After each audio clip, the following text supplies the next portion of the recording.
The push shot seems simple at first, but there are many nuances involved. It's a technique that requires focus. Should we practice the horizontal or push shot? As supervisors, of course, these two are easier to grasp. Even those who don't play can manage a push. Let's start by using the index finger for power. Then, bring it back. As I mentioned, stack these 3 fingers together. Use the side of your fingers to grip the cue. Then, perform a forward and backward motion. This is the most basic push shot action. Keep your elbow close to your body. Don't extend your arm out too much. It's a push motion. Literally, it feels like pushing forward. So, keep your elbow as close to your body as possible. Do a push-pull motion, going in and out. And we mustn't lock our thumbs too tightly. If the web of the hand is locked tight, it's hard to press the paddle down. It's best to position at the joint of the thumb. Press down on the paddle, press down on the wiring. This will help us easily turn the paddle into a forward push.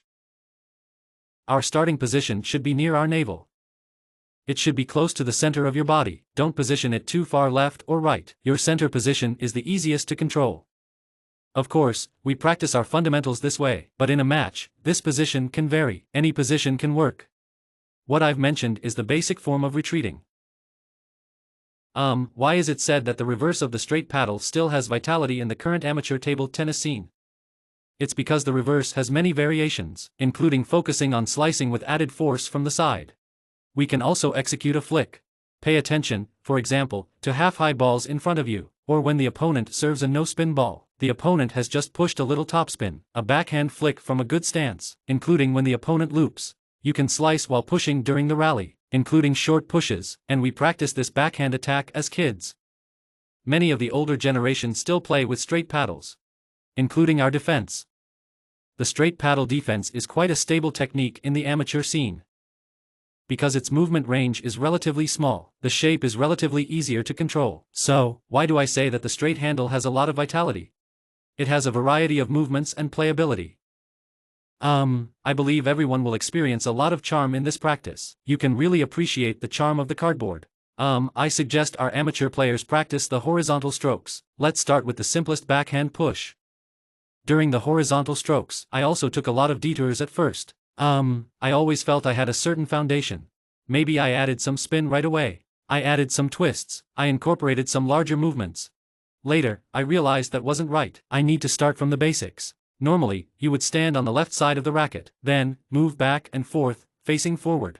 Next, perform the pushing motion. Start practicing from the basics. Then, based on this quantity, we'll push forward another half step. Add some friction. Add some friction. This gives a sense of a curved ball.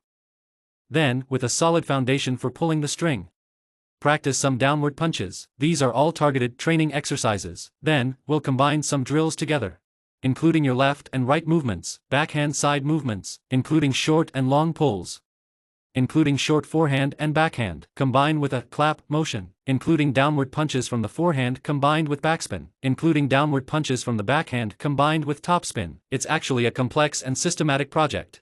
There's a contentious issue at hand. It's about whether we generate power with the index finger or the thumb in a forehand stroke. I've encountered many people, including guidance from many professionals. Then I combined that with my own conclusions. I believe this is a two-sided issue. The first aspect is whether the thumb or index finger generates power. It depends on our overall grip style. As I mentioned, if we use a traditional grip primarily based on recommendations, we are likely to support the racket with the side of our fingers. In this scenario, it's hard for me to use my index finger for power. In a forehand stroke, we need a direct forward motion. If I generate power with my index finger, my entire grip would be like this. I wouldn't be able to pull it out. So, in this grip situation, I might need to use my thumb a bit more. I need to brighten the surface a bit. This ensures a positive pursuit. But if I only use my big toe and index finger, people might not understand that.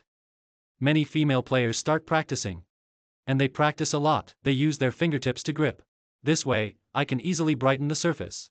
If I apply pressure with my thumb now, the racket might tilt upward. This might require me to engage my index finger more. This helps me control the ball. There's a downward or forward motion involved. Then I can encompass the entire ball. I can also hit the ball down. I can grip it this way. My thumb can stay completely off. I can still generate power on the ball. So, the debate is whether it's the thumb's strength or overall power. Personally, I think it depends on your grip style. This is my experience in transitioning between sidespin and push shots. Let me also share my own insights. In training, I've actually given up on the backspin. But in matches, I still trust my backspin technique. As a piece of advice for everyone. If your pushing technique is already solid, I wouldn't recommend completely abandoning the backspin, because, really, in terms of match performance, especially regarding the effect in amateur play, backspin is a very stable technique. If we add sidespin, my suggestion is, I believe there are 2 points. First, regarding the issue of generating backspin. We can add some cross strokes. The transition from backspin to topspin is relatively slow. The speed of topspin allows for some time and space to adjust. Secondly, when opportunities arise, we can use more cross strokes in defensive or transitional situations.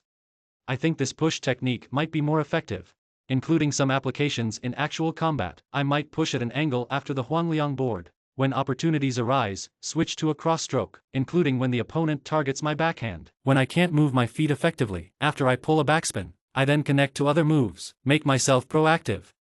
I think using this cross-stroke technique based on my abilities and circumstances would be better.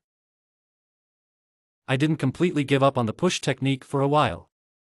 In this case, regardless of unless you have extensive training to reinforce this skill. Otherwise, I think the results will be quite poor. So, my advice to everyone is this: don't give up on the pullback technique, and integrate your strengths into your tactical system. This way, the results will be even better. Are you still watching the national sport?